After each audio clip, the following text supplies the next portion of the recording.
The Midnight Hauntings.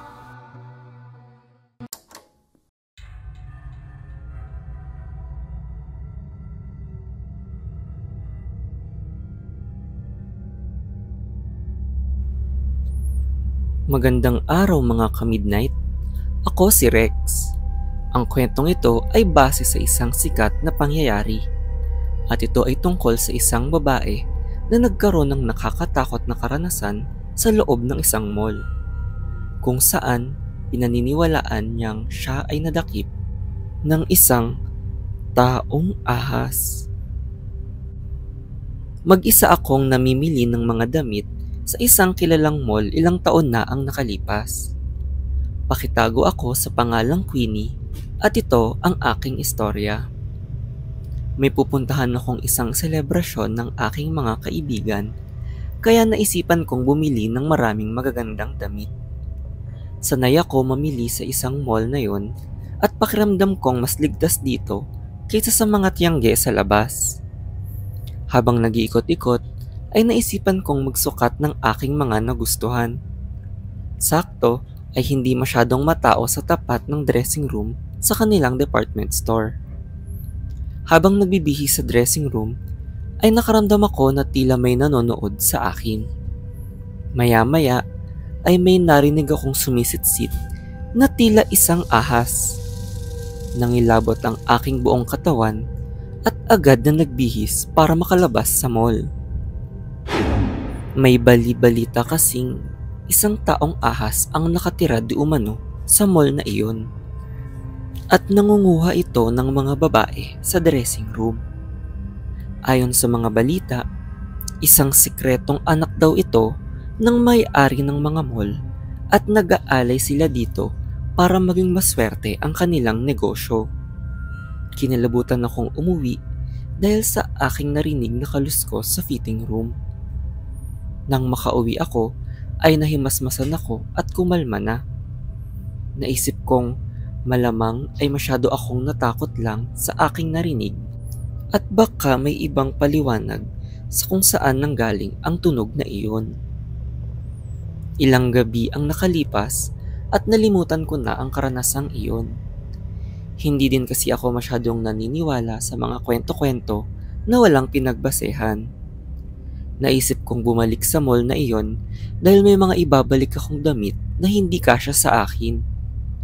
Dahil nagmamadali akong umalis habang nagsusukat nun, ay hindi ko nasuot ang ibang mga damit kaya maling mga sukat ang aking nabili.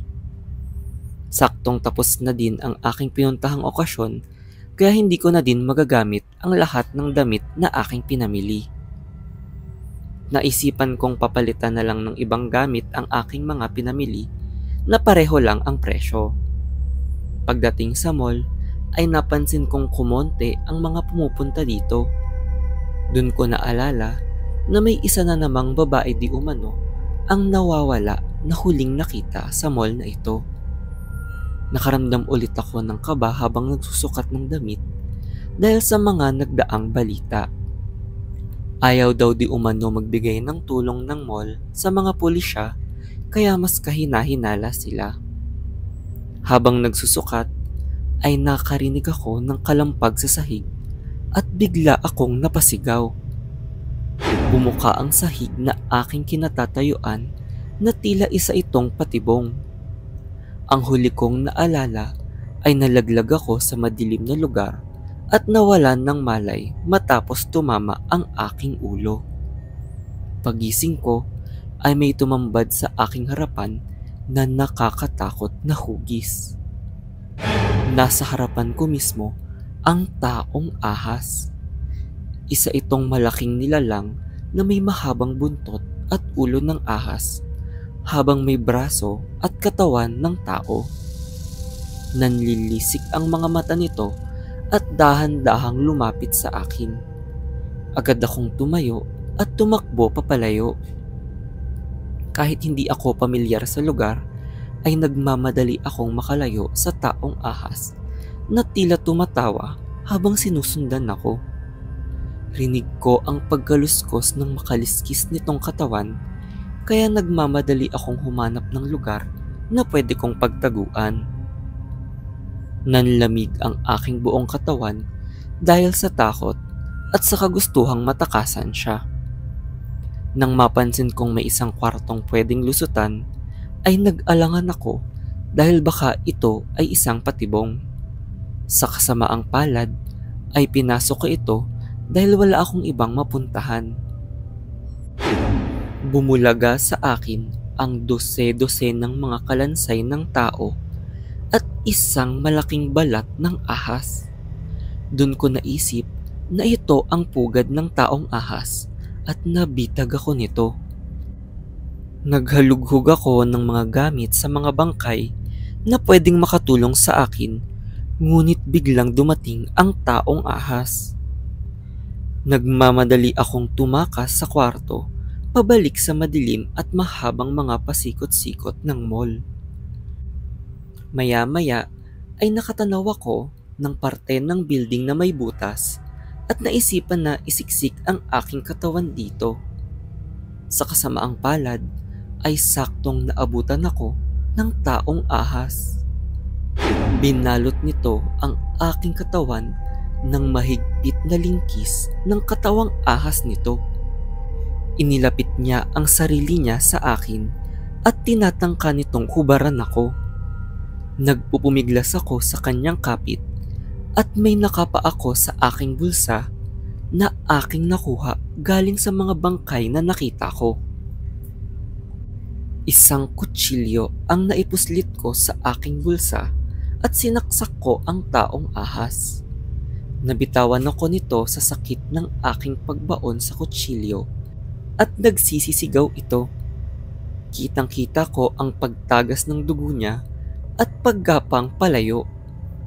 Agad akong umakyat sa butas para tumakas.